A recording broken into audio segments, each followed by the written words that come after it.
Hello friends, good morning. Welcome back to your own channel. तो हम आज start कर रहे हैं chapter number 3 a father's letter के क्वेश्चन आंसर। लास्ट वीडियो में हमने इस लेसन का पूरा ट्रांसलेशन किया था और इस वीडियो में हम समझेंगे क्वेश्चन आंसर। इसमें 8 क्वेश्चंस के आंसर हैं जो बहुत ही इम्पॉर्टेंट है और हर साल इस लेसन में से एक क्वेश्चन पूछा जाता है। स्टार्ट करते हैं। Our first question is Why does the author choose this occasion to advise his son? क्यों लेखक ने चुना this occasion, इस समय को to advise his son, उसके पुत्र को सलाह देने के लिए। The author choose this occasion to advise his son, लेखक ने चुना इस समय को advise his son, उसके पुत्र को सलाह देने के लिए। Because his son is entering into school life, क्योंकि उसका पुत्र एंटर कर रहा था, प्रवेश कर रहा था स्कूल के जीवन में। And his health was indifferent, और उसका स्वास्थ्य ठीक नहीं था। And he was not sure, नहीं था, निश्चित नहीं था। He would be with his son, कि वह रहेगा, वुड बी मतलब रहेगा, विथ हिज सन, उसके पुत्र के साथ, उसके बेटे के साथ, फॉर अ लॉन्ग टाइम, और लंबे समय के लिए। इस आंसर का मतलब ये था कि लेखक ने यही समय चुना अपने बेटे को सलाह देने के लिए क्योंकि उसका बेटा अब स्कूल लाइफ में, हॉस्टल लाइफ में प्रवेश कर रहा था और लेखक का स्वास्थ्य ठीक नहीं था और उसे लगता था कि अब वो ज़्यादा समय अपने बेटे के साथ नहीं रह पाएगा, इसलिए वो उसे सलाह दे रहा था कि उसे जीवन में आगे कैसे रहना है। Happen if you prejudge people and future events, क्या होगा यदि हम लोगों के लिए और भविष्य की घटनाओं के लिए पहले से पूर्वानुमान लगाएंगे। If we prejudge people and future event, we create uncalled enemies. ये n नहीं है, यहाँ पे un आना चाहिए, uncalled enemies। यदि हम पूर्वानुमान लगाएंगे लोगों का और भविष्य की घटनाओं का, तो हम क्रिएट कर लेंगे, बना लेंगे uncalled, UNCALLED, uncalled enemies। uncalled यानी बिना बुलाए, अनचाहे शत्रु, एंड हार्डशिप्स और मुश्किलें, यानी हम पहले से ही लोगों के बारे में और भविष्य की घटनाओं के बारे में पूर्वानुमान लगाएंगे तो हम उन्हें यानी लोगों को अनचाहे शत्रु बनाएंगे, और अगर भविष्य के बारे में सोचेंगे तो हम मुश्किलें पैदा कर लेंगे। Question number 3, what is the best way to disarm hostility. What is the best way, क्या है सबसे अच्छा तरीका। To disarm hostility, hostility means शत्रुता, डिज़ार्म मतलब खत्म करना। शत्रुता को खत्म करने का सबसे अच्छा तरीका क्या है।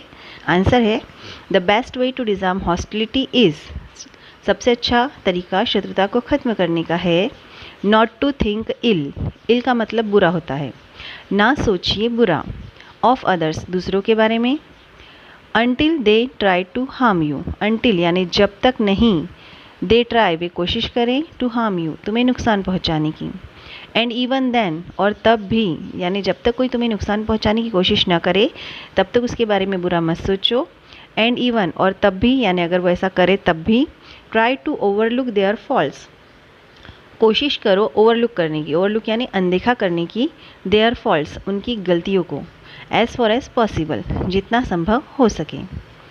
तो फिर से समझिए, शत्रुता को खत्म करने का सबसे अच्छा तरीका है कि बुरा न सोचे दूसरों के लिए, जब तक वे कोशिश न करें तुम्हें नुकसान पहुंचाने की, और इवन देन अगर तब भी, यानी वैसा करे तब भी उनकी गलतियों को अनदेखा करने की कोशिश कीजिए जितना संभव हो सके। Next question number 4, what should we never despise anyone for, हमें क्यों नहीं मजाक उड़ाना चाहिए एनीवन फॉर, किसी व्यक्ति का किस लिए, यानी हमें किसी व्यक्ति का किस चीज़ के लिए मजाक नहीं उड़ाना चाहिए। We should never despise anyone for his poverty, हमें किसी भी व्यक्ति का उसकी गरीबी के लिए, पॉवर्टी मीन्स गरीबी के लिए मजाक नहीं उड़ाना चाहिए। What is the main difference between playmates and schoolmates. What is the main difference, क्या है मेन यानी प्रमुख डिफरेंस, अंतर, बिटवीन प्लेमेट्स एंड स्कूलमेट्स, खेल के साथियों और स्कूल के साथियों के बीच। खेल के साथी मतलब आपके आसपास के बच्चों के साथ खेलते हो, पड़ोसी बच्चों के साथ उनमें, और स्कूल के जो साथी होते हैं आपके पढ़ने वाले, उनके बीच क्या अंतर है। With playmates you can have your own way, playmates के साथ यू कैन हैव आप रह सकते हैं अपने अपने तरीके, बिकॉज क्योंकि they know you quite well, वे तुम्हें क्वाइट वेल यानी अच्छे स्कूलमेट्स, लेकिन स्कूलमेट्स यानी स्कूल के साथी, you can not do this, तुम ऐसा नहीं कर सकते, स्कूल के साथियों के साथ तुम ऐसा नहीं कर सकते। You will have to consider their own needs, तुम्हें you will have to consider, तुम्हें कंसिडर करना होगा, समझना होगा देयर ओन नीड्स कि उनकी स्वयं की ज़रूरतें हैं।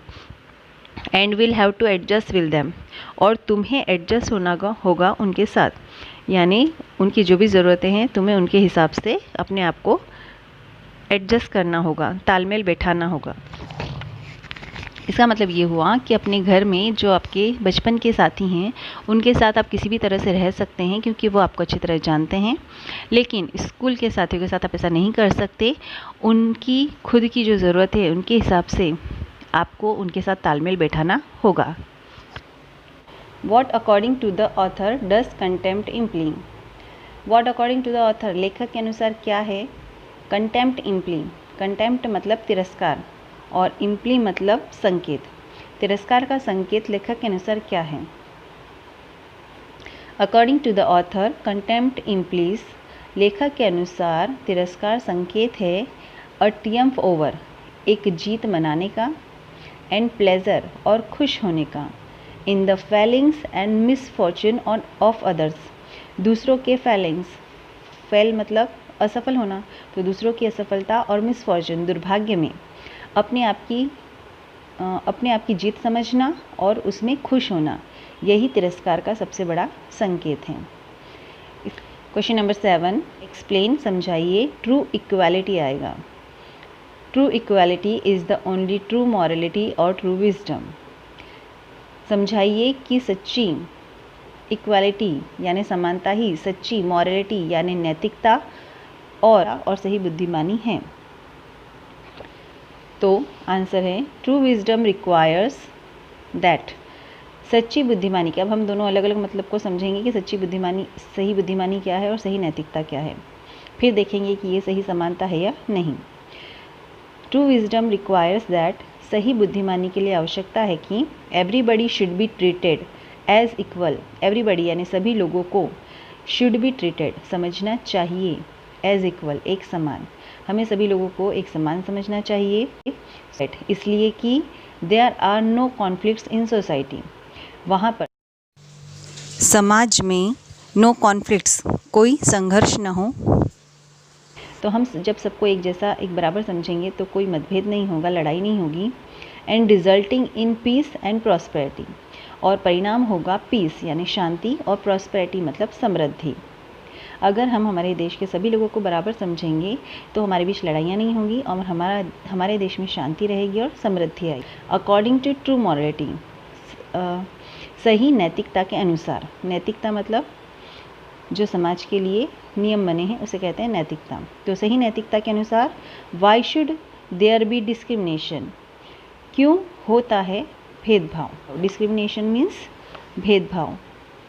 यानी स्टेटस, आधार पे बेस्ड मतलब आधार, वेल्थ यानी धन, स्टेटस यानी पद, पद और धन के आधार पे भेदभाव क्यों होता है।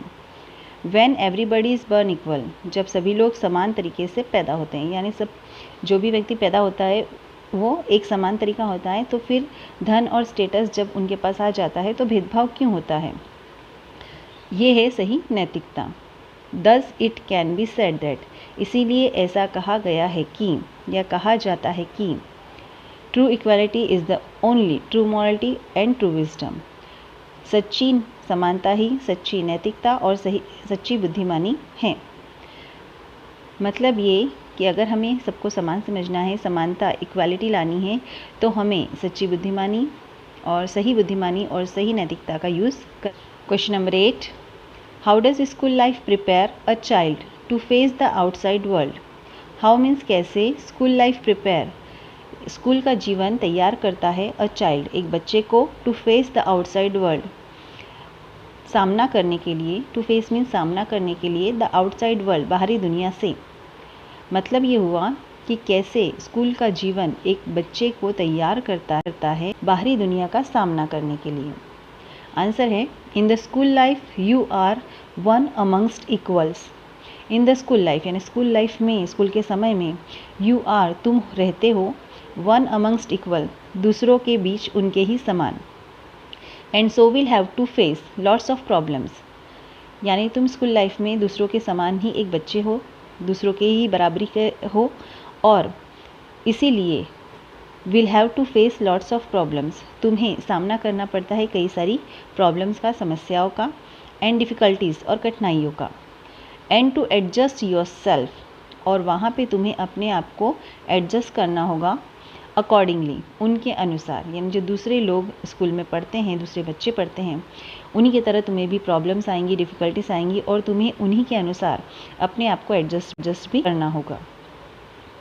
इन द आउटसाइड वर्ल्ड, बाहरी दुनिया में, यू कम अक्रॉस, तुम्हारे सामने आएगी, यू अ सिमिलर सिचुएशन, ठीक ऐसी ही स्थिति के, यानी बाहरी दुनिया में तुम्हारे सामने ठीक ऐसी ही परिस्थितियाँ आएंगी।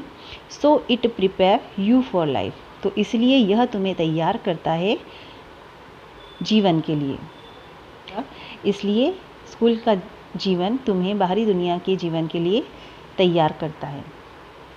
तो यहाँ ख़त्म होते हैं आपके 8 क्वेश्चंस एंड आंसर्स।